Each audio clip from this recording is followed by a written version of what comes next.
Hi, my name is Dana Woodrum, and this is my workstation. And I was tutoring this week in a kindergarten class, and she was working a lot with alphabet things, and so I decided to do an alphabet center because I feel like in a kindergarten class that is something that there's a wide range of children coming into the class with abilities and different backgrounds, so there's a lot of differentiating that can come out of that. I went ahead and just used some ideas that I have done in the past, even in a preschool setting. And so here is my station. I would put it in some kind of a bucket or a basket so that the children are able to take it maybe to their desk, or you can set them at a table, and so it's more portable that way instead of actually in one spot in the room. The first thing I would do is I would let my kids have a certain color, and so when they went to the different stations they would know which color they were looking for. For instance, this is a red circle, so every one of my stations would have a color, and so I could say, you know, go to the art station or go to the writing station, and they would do the activity that would coincide with the color. And so my first one is for the red circle, and this is my, each circle would have a directions, and this first one is an uppercase, lowercase alphabet match, and I would have them look and see the picture of the supplies they're going to need, and then down here would be the directions of how to do the activity. And this one says match uppercase letters to lowercase letters. And all of this is going to have pictures along with words because they are kindergartners, and so lots of them won't, well, most of them won't be able to read, but some of them might be able to read a few words. But anyway, we want to show them that, you know, always show them the words that go along with the action that they're going to do. So this one needs the alphabet cards. So they would dig into their bucket and find the alphabet cards. And here's the alphabet cards. Now, I went ahead and just made these, and they would look through and find the alphabet cards that match.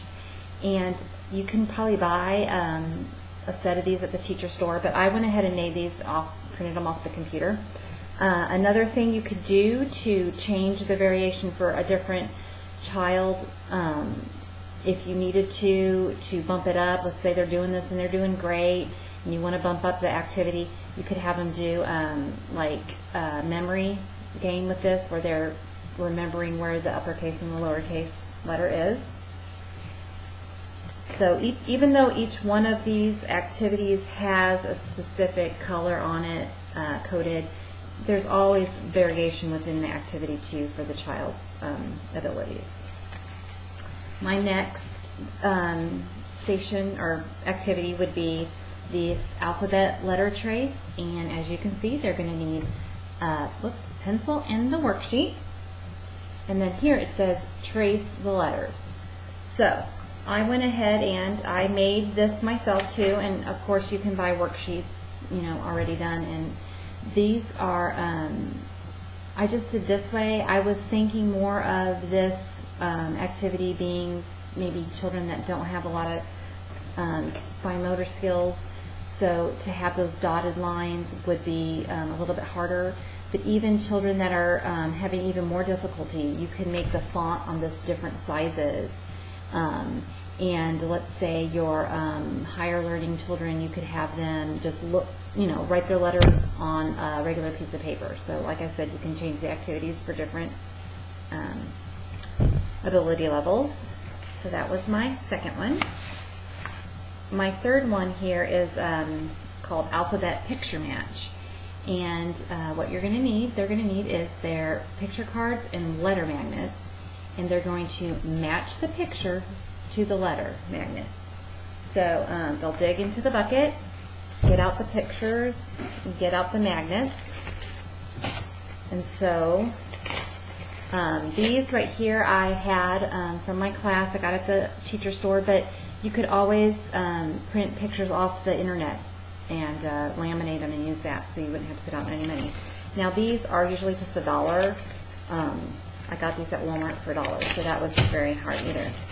So this would be for one of my higher ability, maybe gifted children is in the kindergarten, to be able to look at that and say rake and know to pick out the R and match it to that.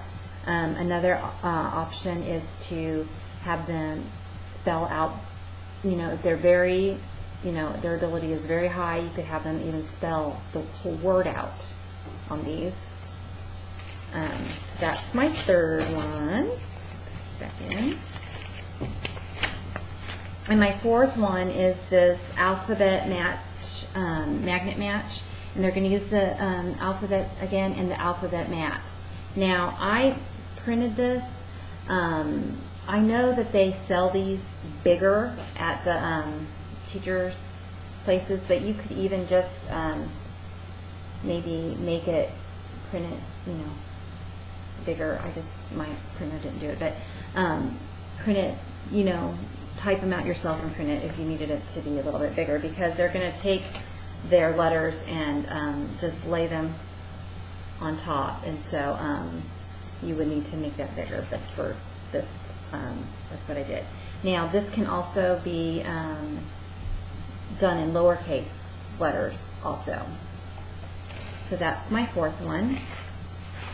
Now, if you wanted to make this into any kind of theme, I was thinking that you could use the die cuts at your school, and always, like, for instance, if you were doing the ocean, you could, instead of putting these just on a card, you could put these on a fish die cut, or an apple, or whatever you want on that, just to incorporate a little bit of your theme into it. You could also do that with these. You could, put these on top of some kind of a shape to do that. And I think that's it. Thank you very much.